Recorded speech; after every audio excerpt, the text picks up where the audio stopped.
If we are ready, ladies and gentlemen, I'm going to go ahead and call this meeting to order. And I'm going to ask Chandra to read the Open Public Meetings Act statement, please. On Wednesday, January 8th, 2020, notice of this meeting was mailed to the press and the Current of Egg Harbor Township. Notice was also delivered that day to the Egg Harbor Township clerk and posted on the bulletin board at Township Hall. Call. Mr. Delabarca? Here. Mr. Ellis? Mrs. Gilbert Floyd? Here. Mr. Price? Here. Mrs. Sullivan? Here. Mrs. Summer? Here. Mrs. Salagi? Here. Mrs. Byrd? Mr. Castellano? Here, Mrs. Byrd was not feeling well, so she decided to be cautious and go ahead home. Can we all please stand for the flag salute, please?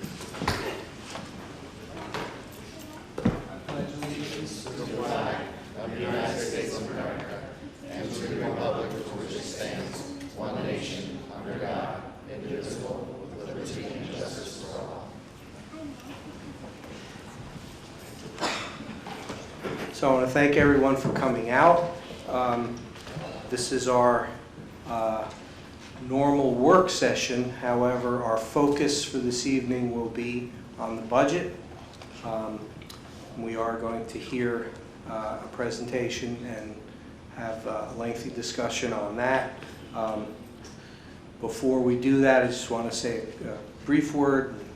We're all watching the coronavirus situation very carefully.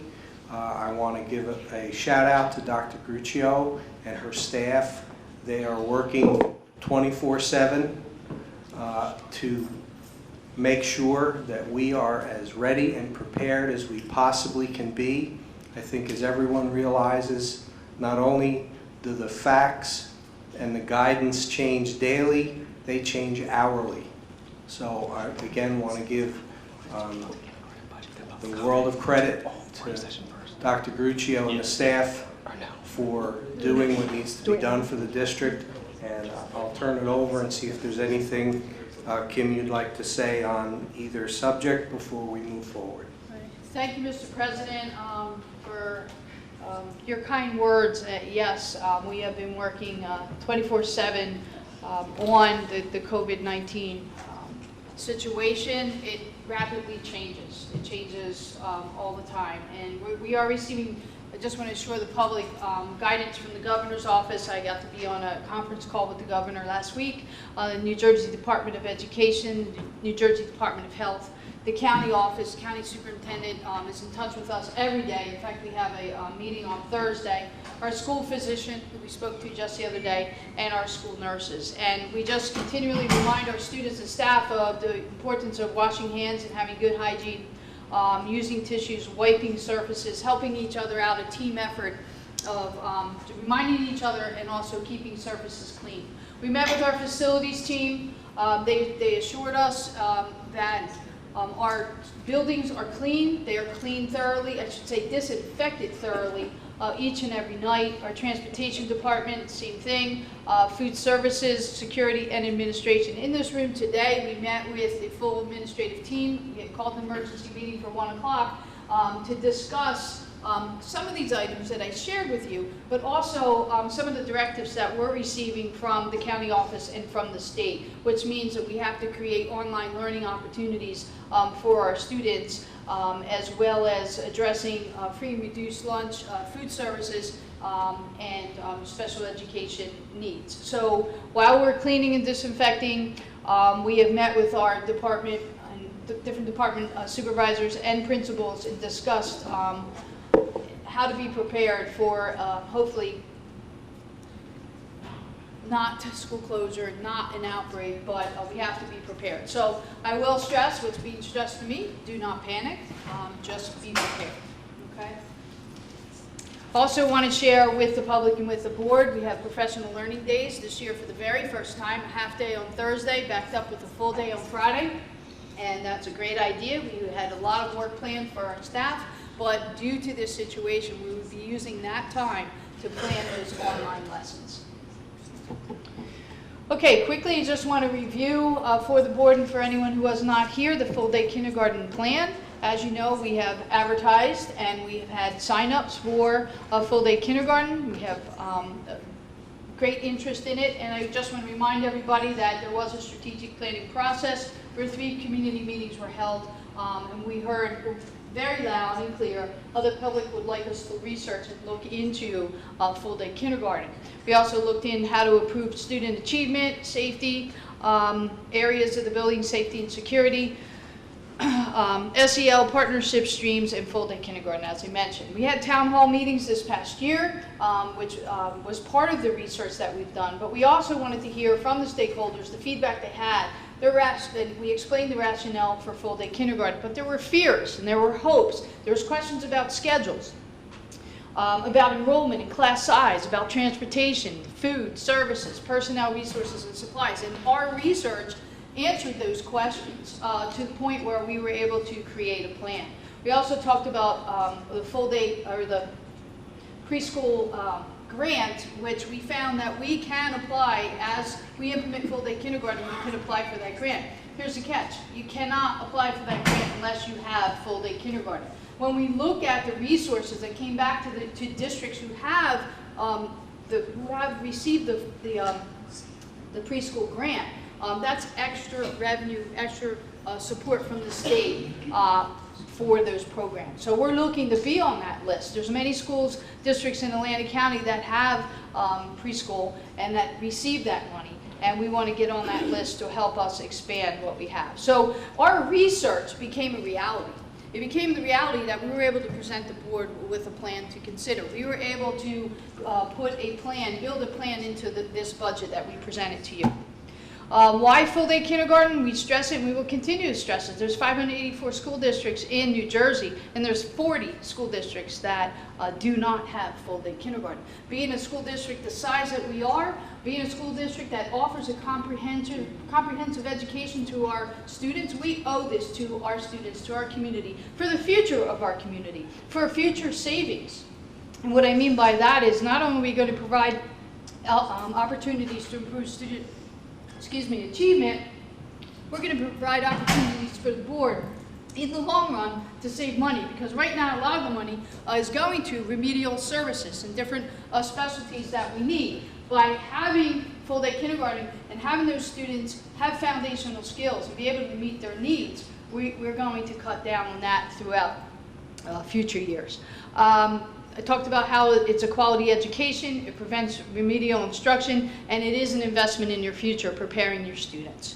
Right here, real quick, anybody that was not here, this is the list I'm talking about. This is the money and funding that school districts have been receiving from the state of New Jersey to support their pre-K programs.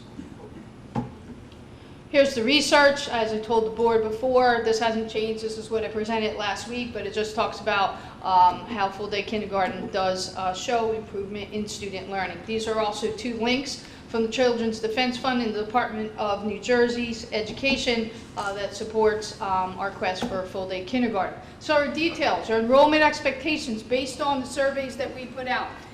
In the fall, if you were with us, you saw the numbers of being 500 students, but based on our birth rates and what we're receiving with registrations, we're going for 440 students. Right now, Mr. Santilli, how many do we have registered? 212. So there's 212, okay? So if that number doubles, we're, close to the 440. But we don't know, as some folks said, when that yellow bus drives by on August 31st, what's going to happen in terms of enrollment. So we're going to plan for 440 being the max. We're using our current facilities. No need to build, no need to add on.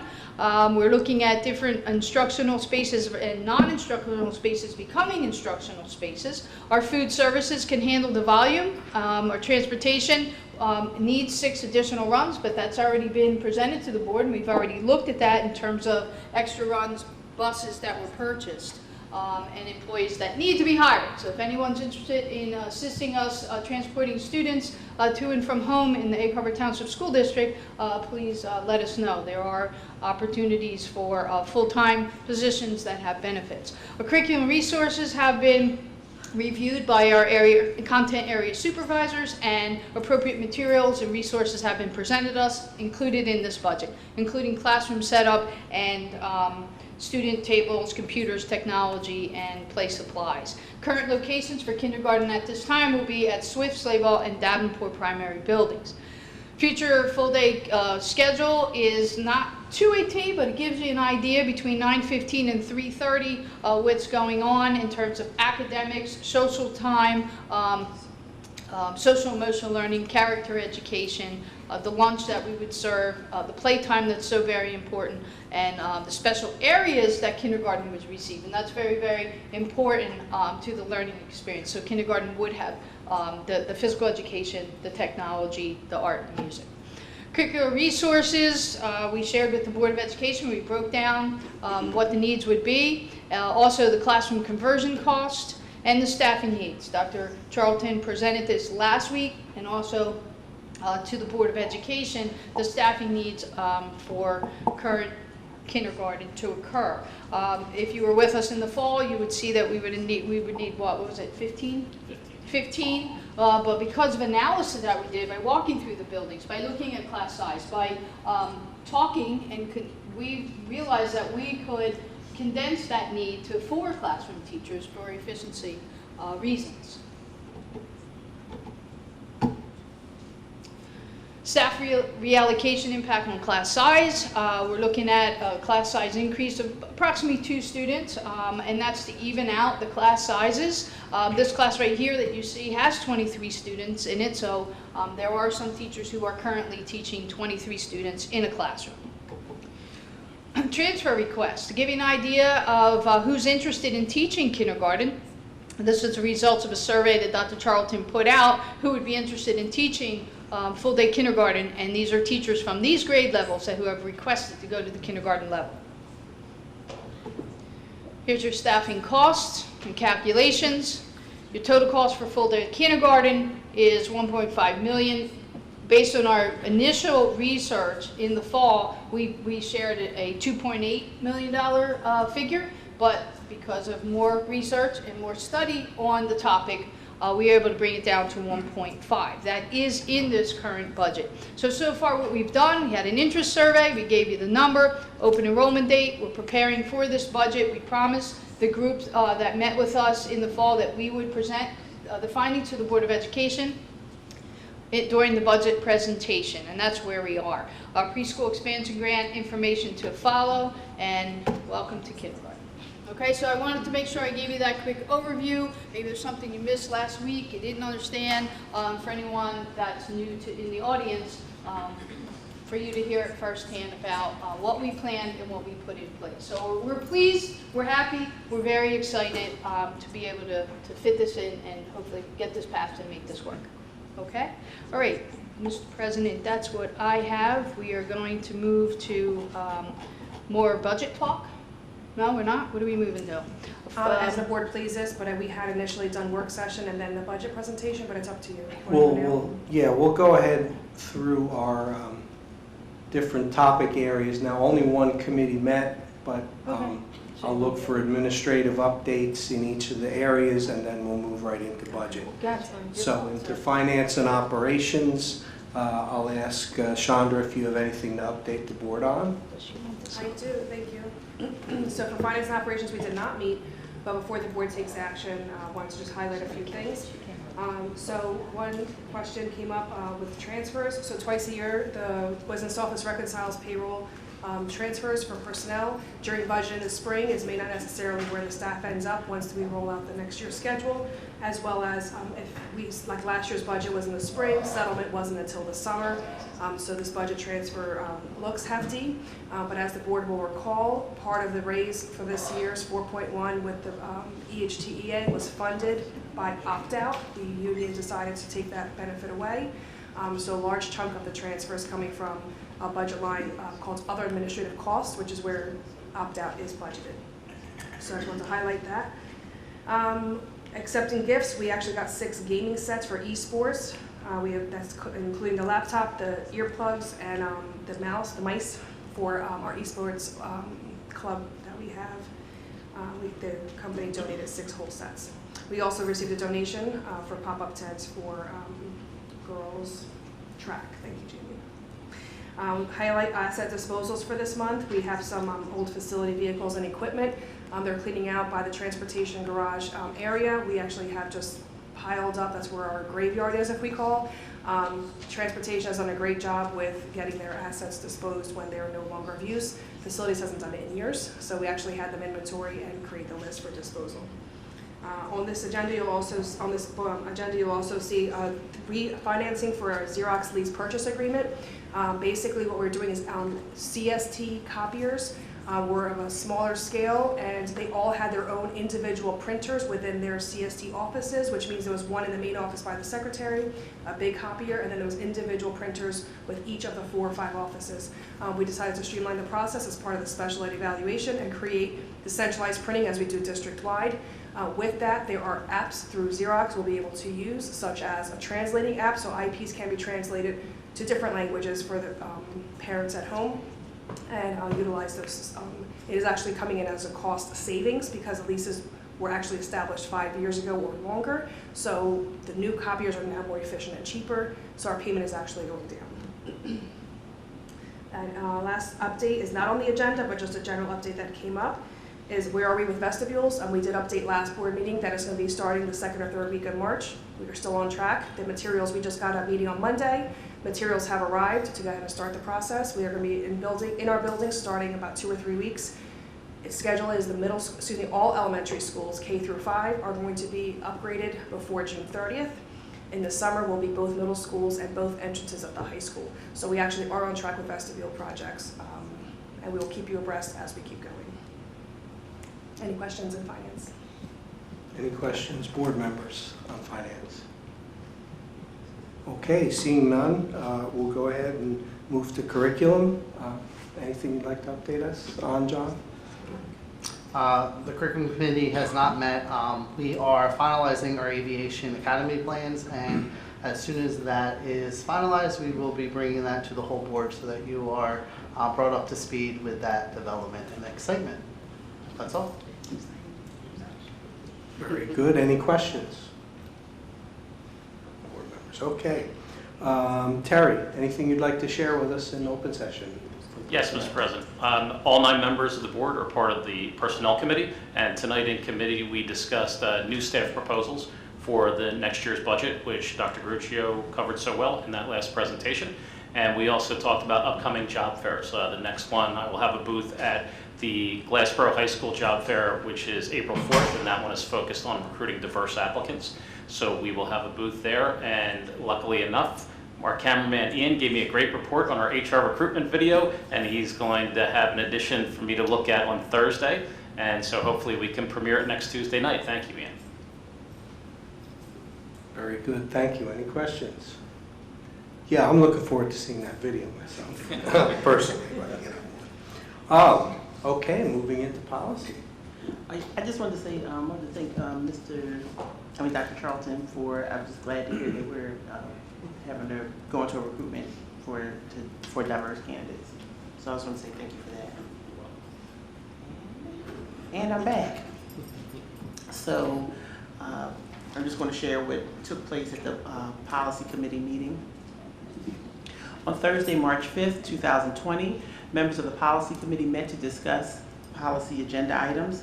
Present at the meeting were Mr. Santilli, Mr. Castellano, myself, Mrs. Bird, Mrs. Sullivan, and Mrs. Halk Elko. Additionally, Ms. Chandra Anaya, Business Administrator, Mr. Tom Beck, Food Service Director, and 3 head cooks from the Food Services Department were also present for the first half of the meeting to discuss policy 8550. The following policies and discussions were pursued at the meeting on March 5th, 2020. The policy committee reviewed 2 policies and 1 board regulation. The policy committee reviewed the safety patrol policy and board regulation for safety patrol, which is number 5860. Both the policy and regulation are new and mandated and require 2 readings. The policy committee recommends, to the board, both the policy and regulation for 5860 for the second of 2 readings on March 17, 2020, with no additional updates or edits. Excuse me. The committee also met with the business administrator, food service director, and 3 head cooks, which represented the high school, Fernwood Middle School, and Swift School. These representatives were invited to the committee to discuss policy 8550. After collaborating with the members of the food services department, some minor edits were made to the policy number 8550. The policy committee recommended to the board the unpaid meal charge and outstanding food services charge 8550 with some edits for a single reading on March 17, 2020. And I just want to say I think the meeting went well. I think we had a lot of input and gathered information and were able to make create the policy that would be best for all involved. Thank you very much. Any questions on policy from board members? Seeing none, before we go to our budget section, 2 things. First, do we have items for action? I see some field trips, but perhaps Dr. Gruccio wants to say something about field trips or not. Yes, this is kind of like an oxymoron. We do have some field trips placed on the agenda that are to occur at the end of April into May and into June. They look like they are ones that we usually go on. However, due to the current situation regarding the COVID virus, I have pretty much canceled field trips from now until April 30th. So we're asking for approval just in case things change and we're covered, but I will be speaking to all these folks one-on-one, and Steve and I, or Mr. Santilli and I, are going to be reviewing those tomorrow. So just to be clear, like here you have boys, girls and track team going to Penn Relays. Right now, competitions, trips for competitions, academic and athletics are still on the docket. So we are going to do that when we will abide to NJSIA's guidance on that. Right now, we received an email today that says competition is on, so that one would stay. As far as the other ones, it's pretty much canceled. So. Okay, so then with that, what we're going to do is go ahead and I'll ask for a motion for 6.2 and 6.3, please. Second. Motion and a second. Is there any discussion? Seeing none, roll call, please. Mr. Delabarka? Yes. Mr. Ellis? Yes. Mrs. Gilbert Floyd? Yes. Mr. Price? Yes. Mrs. Sullivan? Yes. Mrs. Summer? Yes. Mrs. Salagi? Yes. And Mr. Castellano? Yes.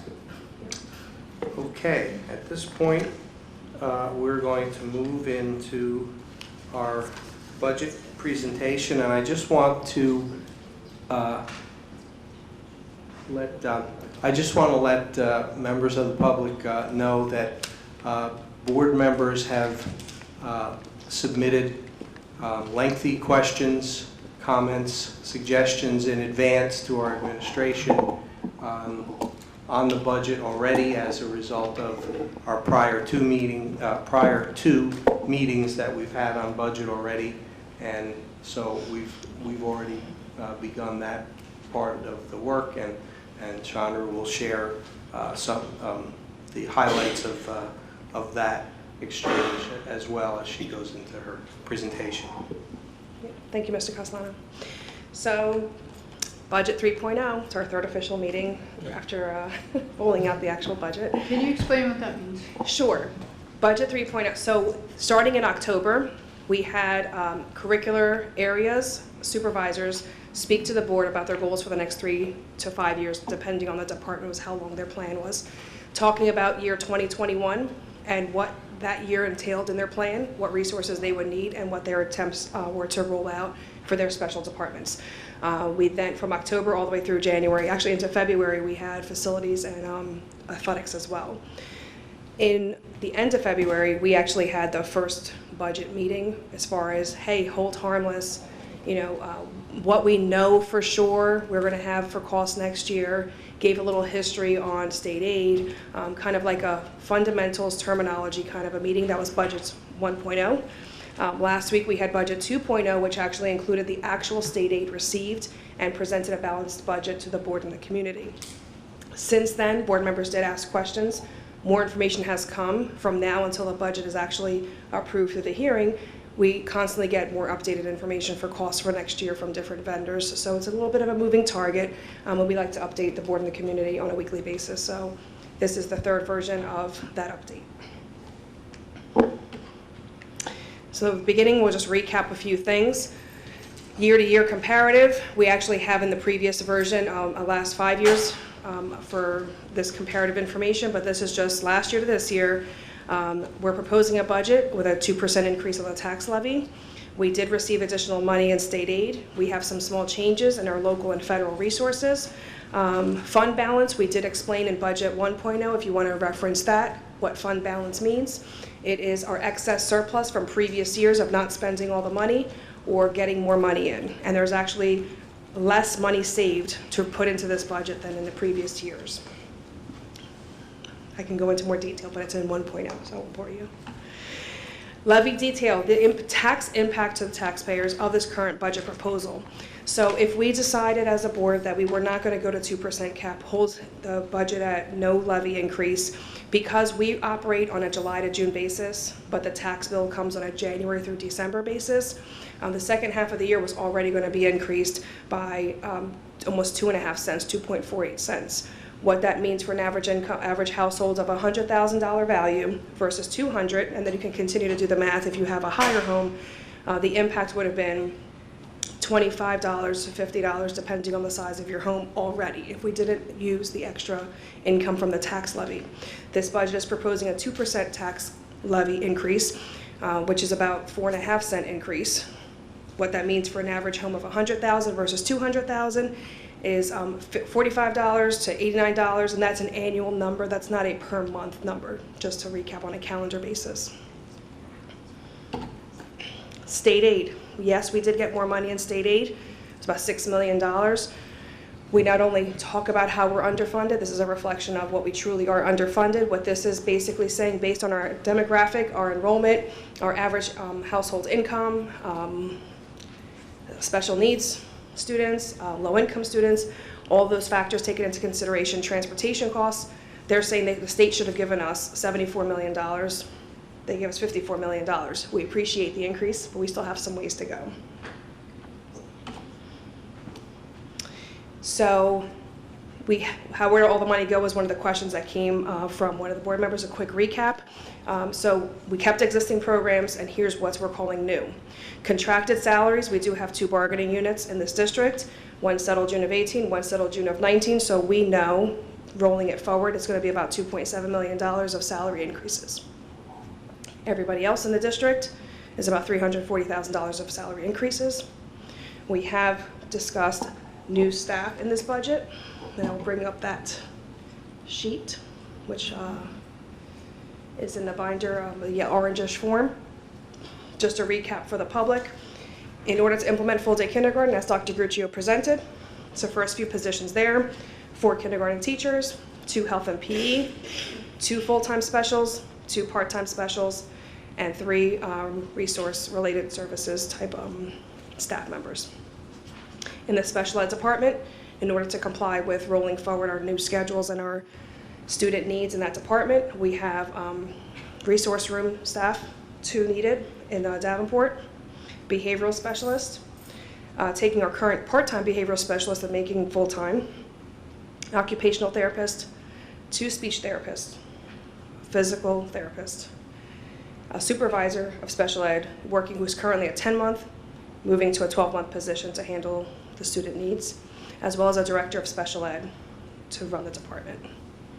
On the district scope, we have our assistant TV station manager, who's currently working about 29 hours a week to be full-time to be able to work 40 hours a week. Our security guard staff, we went K-12 last year. We need an additional 3 part-time staff members.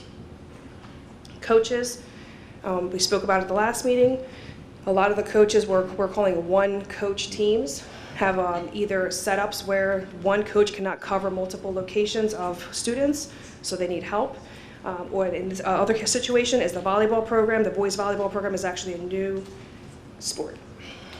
with a new assistant. That's a staff recap.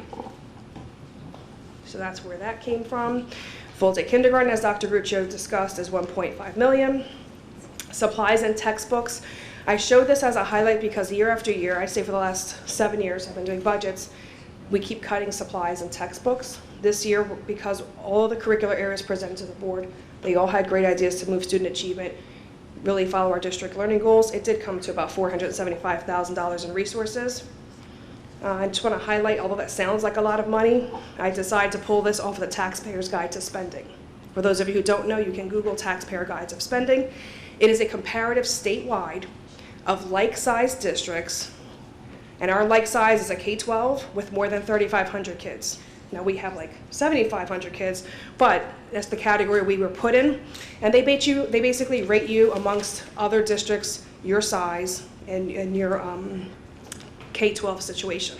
And they're saying if you look at per pupil cost amount, year to year for 18-19, the budget that just closed, we were 9 out of 97. What that means is you take all 97 districts like us, we spent the least amount 9th. So we didn't spend 0, but we were 9th place, meaning we just don't put enough in the resources for our staff to educate these kids. So that was an eye-opener. Usually we highlight the next slide I have, but this was a good one I felt because it looks like a huge increase, but we're just really not spending enough on the resources. What website will we go to see that? It's on the New Jersey Department of Education. You can just Google, right on a Chromebook or wherever, New Jersey Taxpayer Guide to Spending.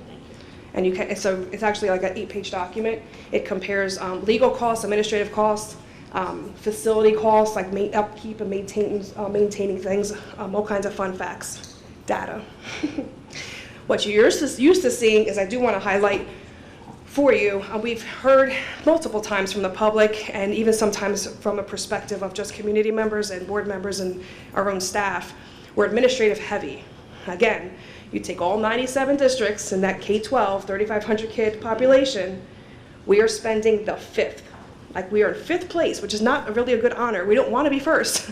We are really doing the most we can with the least amount of people and money. We don't pay, sorry, we just don't, but we have great staff who will work for cheap, and they do great wonders in this district, and we're able to really just, not use a lot of resources there. The state does recommend, I would say not recommend, the state average recommendation, all 600 districts related, they say 10% of your budget should be administration, or is administration. We are at 8.1. So although we are adding a special ed director, although it seems as though we're administrative heavy, we really aren't. So there's the facts. Board member questions, as Mr. Castellano said, these are the categories. It was, I think, an 8-page document in the end, but I recapped just a few topics to kind of discuss with the public on some things that did come up. Lease purchase detail, we did show this at the last meeting, but I do want to show it to those who may not have been here. Because it's not on our website, this is really what we call detail level where the board needs to see this, but until it's an actual approved budget and the lease purchase is approved and purchasing starts, it's not really for public to play with, so it's not attached to the document online. We did go through technology, our ITS department, as well as our facilities department needs and our transportation needs. So that's a highlight. It's also for the board's reference in their binders, in the binders in the public as well. So it recaps that. Capital reserve, we did do a year-to-year analysis last week. I had a hard time expanding. I'm gonna try to keep doing it. Basically, overall, we have a beginning balance since 16-17, hovers around $2 million. Excuse me one second, slide it here. If you look at the additions, deposits every year, at the end of the year, the board says, hey, this is how much we have of unspent funds that we can put towards capital reserve. Some boards actually budget a certain amount a year. We don't have the liberty. We're actually a reactionary type of purchasing and capital projects.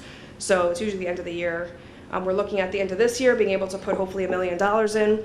Going into next year, and also another $1 million, which will give us the funding to be able to handle what the facilities department actually requested for projects for next year, which is listed here also in the binders. projects based on, this is working with the facilities department as well as each building principal as a big district need. There was about $7 million facilities budget submitted this year. 7 million.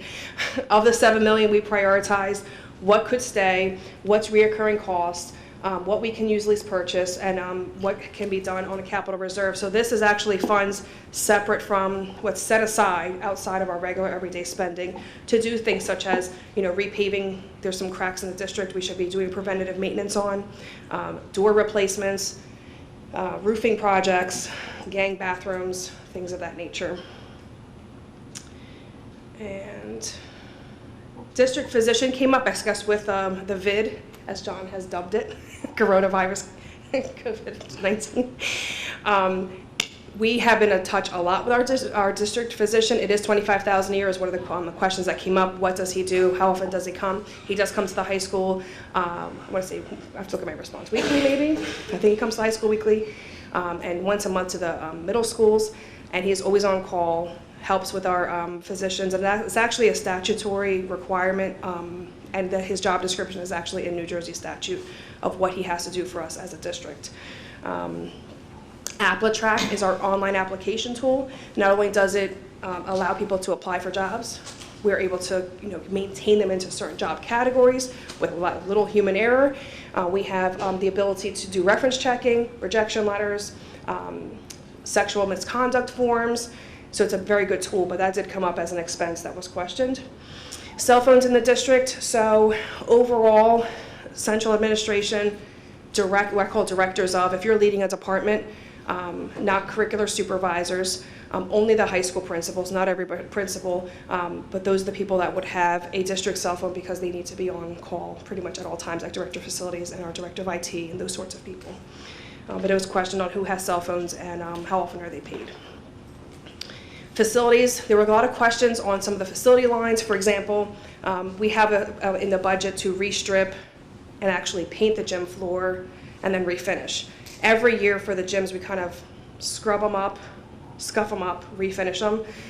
We haven't done the gym floor of the high school since 2009, which is really supposed to be a 5-year rotation, but we don't have the money, so we kind of kept scuffing and refinishing, but it's time. The paint underneath you can see is deteriorating. In order to really keep the wood, to preserve it, we have to do it this year.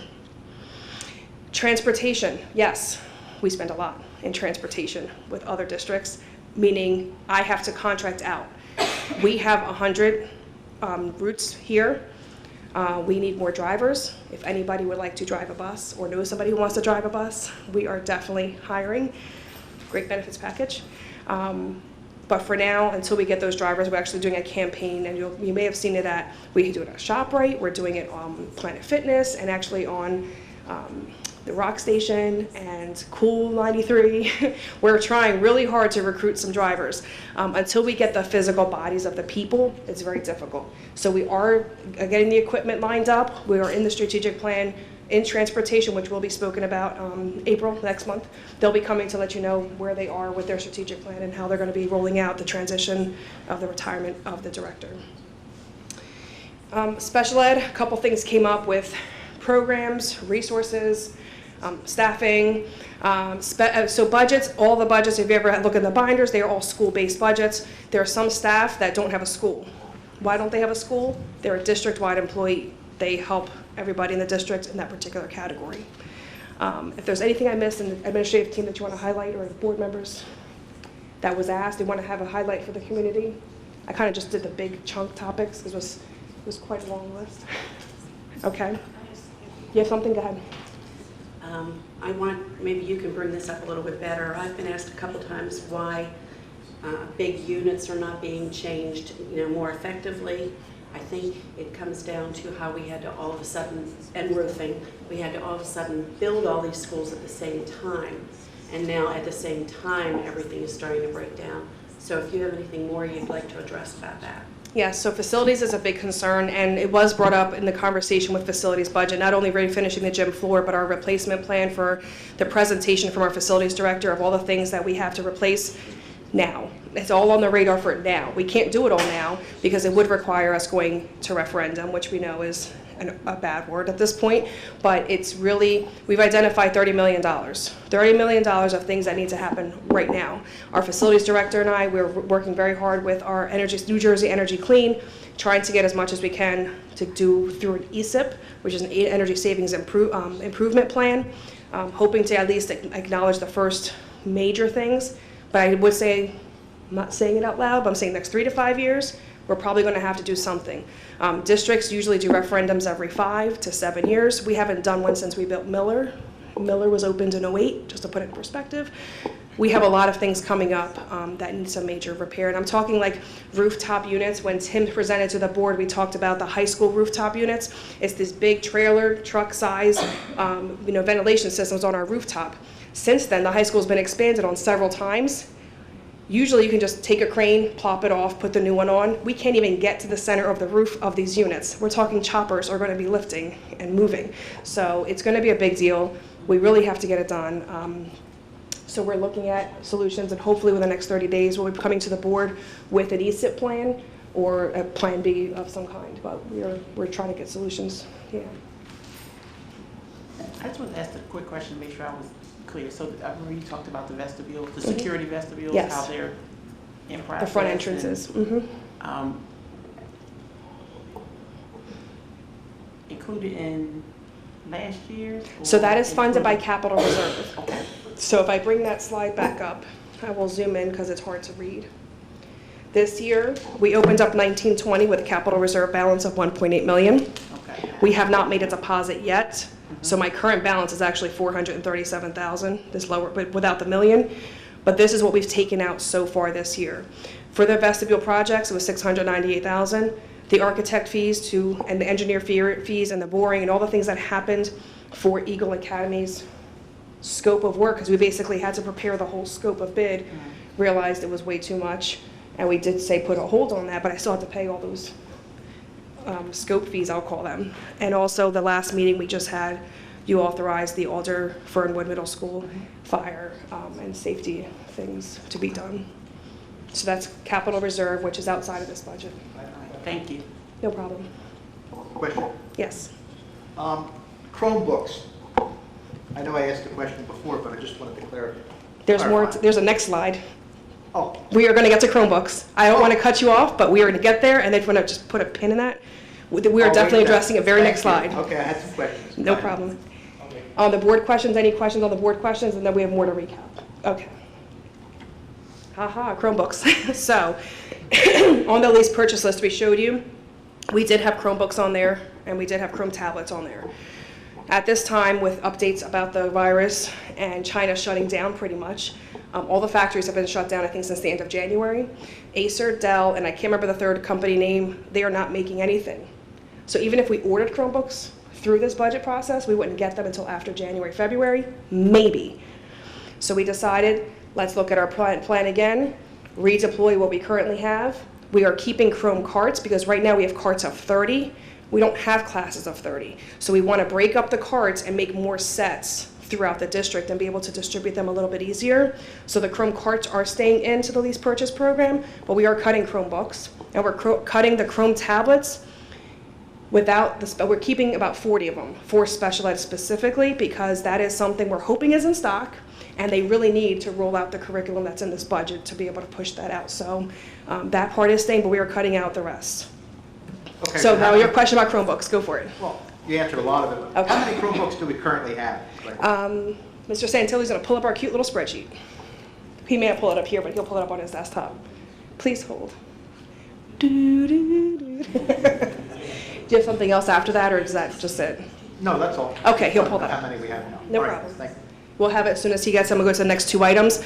So this is this slide is specifically the changes to the last budget. That's the pink page that you have in front of you. There are three things that changed. We usually print a whole nother set, but the net difference came out to $5,000, and I didn't think it was very fiscally responsible to print out 20 binders of another 100 pages each. So what changed in this budget is basically we're removing the lease purchase amount, which is basically financed over 3 years, so the impact is about a third of that. We have breakage from retirees that were we have since retired, and replacement staff basically at a lower amount. So if somebody's retiring, they were making 90,000, the person coming in's at 54, we realize a breakage in there. And then we're increasing. We had an increase in tuition and transient students. You'll see on this agenda some out-of-district placements. We have to consider that into next year's budget. So those are 3 lines specifically. You will get new books next year because we will be voting next week, at budget 4.0. Mr. Santoni? About 3,500 right now. The philosophy of the Chromebooks is 2 to 1, grades 3 to 12, 2 to 1. Except Miller School is at 1 to 1. So if you counted all that up, that was our purchase we did, I want to say 2 years ago. That was the philosophy of that purchase. Thank you. No problem. Okay, good. Okay, keep going. Yes. I have another question, okay. So, the budget calendar, that was the last slide, good stuff. So budget calendar, where we are now, today is the work session, we're having budget discussion. We'll entertain more questions. Next week, we will be meeting again and basically having the vote of what we are going to send, what budget we are going to send to the county. As a reminder, this is a budget in total by Fund 10, which we talked about the buckets before. Fund 10 is what we're talking about now. Fund 20 is my grants that I'm expecting. They make you budget 75%. 75% of what we got this year, they just tell you to do it. So I send that. Fund 30, which we don't have any changes, and Fund 40, which is our debt service. You used to have a total line, and that's what you're actually sending to the county for approval, and that is what's voted on next week. Between next week and the budget hearing, the board will have another opportunity if something changes within the lines, but that's what the actual vote is for next week. Mr. President, I have one more question. Sure. Quick question. I have Sandra there. We talked about the closed circuit TV Yes. station, the warranty. Yes. How many years is the warranty for, and what's the cost? I know I had asked that somewhere. It's right in here. I'm going to grab a book. I don't have it open. It is in your 11-000-266-4 line. I just got to pull it up. I don't have it right off. It is every year. It's an annual. The warranty itself, I thought was a, Steve will have to correct me on the actual warranty. I want to say it was 3 years, maybe 5. But we do an annual maintenance, which basically covers everything for us anyway. 266. It is on page 25 of 43. And that's at the second line in. It has the CCTV warranty. And it has all the different locations, the prices for the locations times 12 months. So you can look at it at your leisure, but that's where you're actually going to find it, on page 25. Okay. And it's that in there is to represent the annual maintenance fee. Page 25 of 43. Okay. Yes. Thank you. I'll check. Any other questions from the board? Okay. Anything else, board members? Want to continue to on the slide? About telling them. Do you have another slide? No. After I went to about the vote. The very next meeting after the vote is the 24th. We had initially established at Yes, reorganization. let's talk about That's why I didn't want to stop. At a reorganization, we did set up every Tuesday from now till the budget hearing, not understanding how much state aid we were going to get, how difficult this budget was going to be, and how much we had to actually discuss it. At this time, with the budget questions today, next week, it's being canceled because it's after the budget vote to the county. We do still have 2 more meetings after that if needed to discuss it. We're looking at it's canceled, yeah. Originally also. Originally it was, It yeah. was due to the county, the budget was due to the county tentative March county, yeah. 25th. So that 24th Right. would have been our vote, but the county then moved that date up to March the 20th. So. Yep. the So we March- follow if you look up the New Jersey elections calendar, it's actually on the Board of Elections calendar, our budget submittal dates. And that doesn't come out until after February, beginning of February. 31st, there is no meeting on the 31st. You have 2 Tuesdays off. Don't travel. Okay, I want to thank Anything you else then on that? for All an right. excellent Thank you all very much. presentation once again, answering questions, responding, and summarizing very, very effective and very succinctly. What I want to ask board members is, once again, any questions, comments for our administration on the budget. If I can ask that any questions be sent back to administration by Sunday evening at 5 p.m. So I'm asking for Sunday evening. Normally, we do close of business Monday for our regular meeting agendas, but I'm going to ask Sunday 5 p.m. I want to give our administration 2 full days to respond to any of our questions. That gives us the rest of the week and the weekend to formulate any questions, but I want them to have some time next Monday and Tuesday, because they've been very busy, not only with budget, obviously, but with the events of the day with the coronavirus issue. So that gives everyone enough time if we can please adhere to that timetable. With that, I'm going to open up to questions or comments from the public for a 3-minute period of time, please. Please come forward to the mic and give us your name and address for the record. Any comments, please? Well, okay. All right then, seeing none. Any additional comments or questions from board members? Lou and then Mike. Mine is totally off topic, if that's okay. I just want to make a positive comment. It was lovely to come into the room tonight and see the history of Egg Harbor Township in the photo gallery on the walls. If the audience hasn't noticed that, it's the first time it's been up in a while. And I love the arrangement. I think Sharon Russell, a former art teacher at our high school, had something to do with the arranging. And thank you, Dr. Cruccio, and all your staff. There's the history, folks. If you want to look at Egg Harbor Township, I know Mr. Mike was down there pointing at the schools that he attended when he was 5 years old, 6 years old. And I could tell you some history also, but thank you all for anyone involved. It really makes the room look great, and we have our history in front of us. Thank you. I totally agree, and I can't wait till the final piece is to put the awards back up. Yeah. Mike and Tamika next.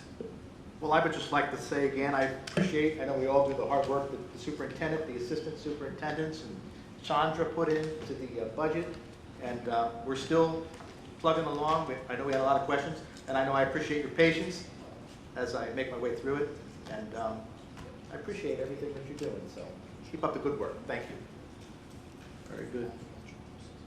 I was just going to say that I just wanted to thank the administration in reference to addressing the coronavirus and making sure that all the different pieces that are going on behind the scenes and with the states requiring and with the counties requiring of the districts and being prepared, just in case, worst case scenario, but just already thinking forward and making sure everything's in place. Absolutely. Mrs. Slaughter. Back to the budget and the vestibules, the safety vestibules. It said that it would be determined still about Eagle Academy. When do we think we'll be talking about that? I met with Mr. Smith today, and we had discussed the condition of the building, which we know it's over 100 years old, but it still can accommodate students and staff. In terms of a vestibule, I know that was an outlier because it was costing $1 million to deconstruct and construct there. We are looking at space in district, which is, we have one step at a time. We get the full day kindergarten going. There may be space, there may not be. So that's the next exploration that's going to go on. But I am confident that we have one more year or two in the Eagle Academy building.